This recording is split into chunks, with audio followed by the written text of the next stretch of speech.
think a lot of the candidates that have come in, especially under the umbrella of the Justice Dems, have been great and are the kinds of people that personally I'm like, right, these are people who understand what liberation means and what it takes and what the dynamics are and what we're up against to sort of dismantle these things to create a much more level playing field for all people. And it's done in a way that's very conversational, very understandable, because the people are like living the experience of most American people rather than like, I'm the richest kid from my part of the state and my dad told me I should run. With all of that, because the energy is tremendous and it's, again, it directly sort of threatens the status quo. How do you as a party navigate the obvious, the way that the party's set up now tends to marginalize these office holders, and even these candidates, and leaves a lot of progressives frustrated because we're like, that's what we need to do. But then Joe Biden says they're kids and they don't know. So what is like the way that, how are progressives meant to flex their influence right now? Because so many races we're coming off the strength of activist candidates or people who are much more in touch with what the electorate is feeling. So how do we turn that into, the momentum we can actually use to do more than just sort of be like, we're getting steamrolled? Yeah, well, I mean, it's critical. There are almost 400,000 Americans that are dead from one of the deadliest pandemics in our lifetime. Even before this pandemic, there were 60% of Americans that couldn't afford an $800 emergency bill. And now we have a Democratic trifecta. So if progressive means anything, it means moving forward. And so the question of how urgent and how quickly can we go, it couldn't be fast enough. So I think that is very understandable. And if we weren't feeling that angst, that sense of why aren't we doing everything in our power immediately right now to do something, that should be the position that our government takes, which is sad, unfortunately, that our elected leaders don't always take that. But I think it's also important to contextualize, outside of, what I just said there, is also that it took a lot of work to even just get Representative Cori Bush here, to get Representative Jamal Bowman, to get Representative Alexandria Ocasio-Cortez in the table. And it wasn't because we just thought of electoral politics in a vacuum. It's because we merged that with social movement building and did the hard work of organizing communities that have been neglected for a really long time. And now we have to do that all over America. We have to captivate America with we already know that people love our ideas. They are excited. And now what feels like for the first time in so many years, you can actually see the fruits of the investment of thousands of progressives across the country in these incredible elected leaders that you just pointed out. The other thing that I think about all the time, sadly, is that what if we didn't have them in Congress right now, right in the middle of Nazis and fascists storming our Capitol? So the question of how we use that urgency or how we use our power now that we have it is really important. But I think it's also important to recognize that it was really hard to get here, and we're going to have to do it dozens of times over again. So we have to get comfortable with not being able to get things immediately when we want. That being said, we have unprecedented levels of power in terms of in the House to be able to actually utilize a full block. I think even in the Senate, even if we don't, we have strong progressives like Bernie Sanders, Elizabeth Warren, but we also have folks like Chuck Schumer who are trying to cozy up with progressives as much as he can in every press conference he can because he's afraid of a primary. And running so the tools of being able to actually have seats in power, right, where I trust our progressive champions right now, and folks like Justice Democrats, in addition to the sort of apparatus that is starting to grow of progressives on the Hill, because that's a decades plus institution that's had a head start, is growing and is really important, which is why Cori felt like she could, on day one, launch a resolution to expel members. And Jamal Bowman, his first piece of legislation is the COOP Act to be able to investigate the Capitol Police. So in a moment of crisis, I think that's really important. And then as we move forward, obviously utilizing, that full block in the Progressive Caucus with some of the new rule changes is going to be really, really critical.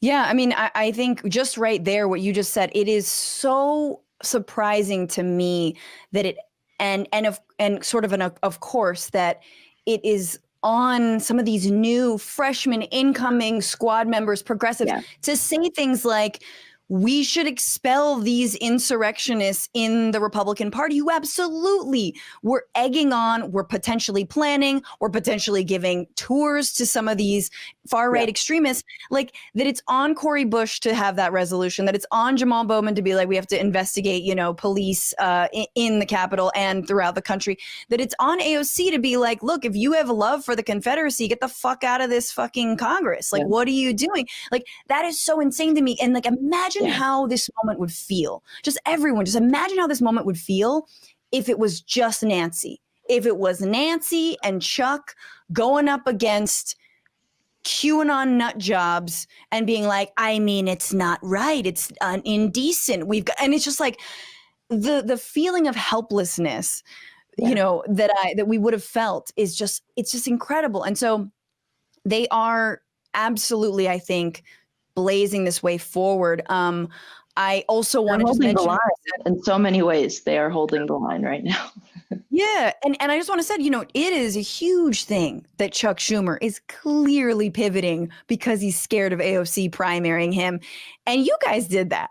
That was a strategy that, it's always been available, but you guys did it because people have been afraid to actually confront Democrats for so long, for fear of, I'm sure you've been called divisive a lot, right? I'm sure you've been called against unity. Yeah, exactly. And I do just kind of want to ask that about like, where, what about like the very makeup of Congress itself and the ways that primarying has its limitations? Because there are districts where like, it's just Republican. Like there's no way you're even going to get a foothold in there. What does Justice Dems think about that? I know you mostly focus on sort of solidly blue districts, but what is the thought been and what is the success rate been around districts that could have gone either way or that maybe are even more red? Yeah, well, we definitely focus on safer blue districts, but we've also gotten involved in some red to blues. And last cycle, we got involved in Nebraska 2nd District, which we were super proud to support Kara Eastman. And we're not going to win all of them. And I think that part of the reason why we see the way that things are is because of a lack of investment and a lack of, honestly, a neglect of responsibility, I think, on the national party's part to invest in parts of our country where not many people are willing to. And, there's also Texas 28 with Jessica Cisneros we ran, even though that was against, a Democrat that voted over 70% of the time with Donald Trump. That was basically a red to blue. These are two parts of the country where Democrats have said, you know what, Republicans are here. We're not even going to invest.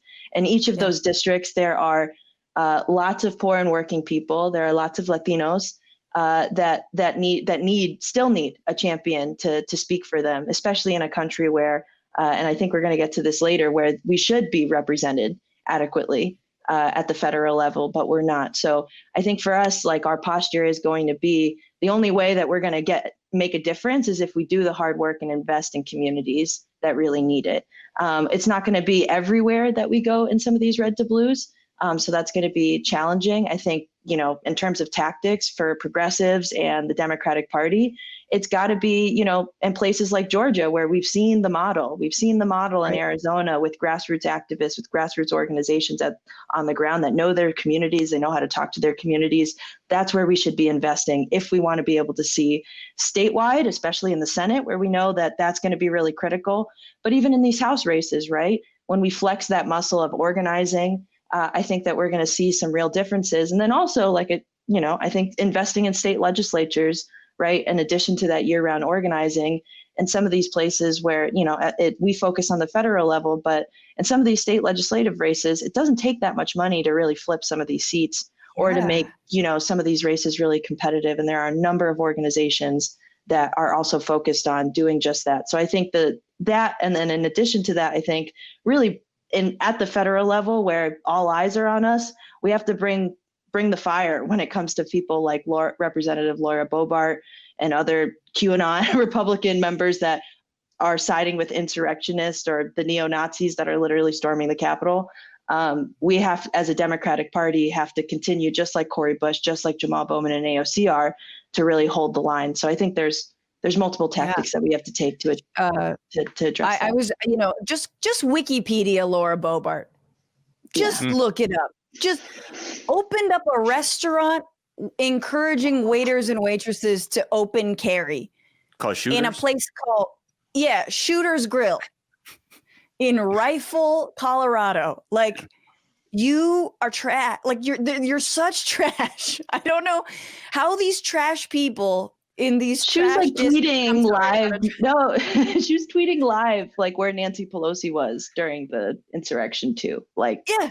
Insane. Have you become a patron yet?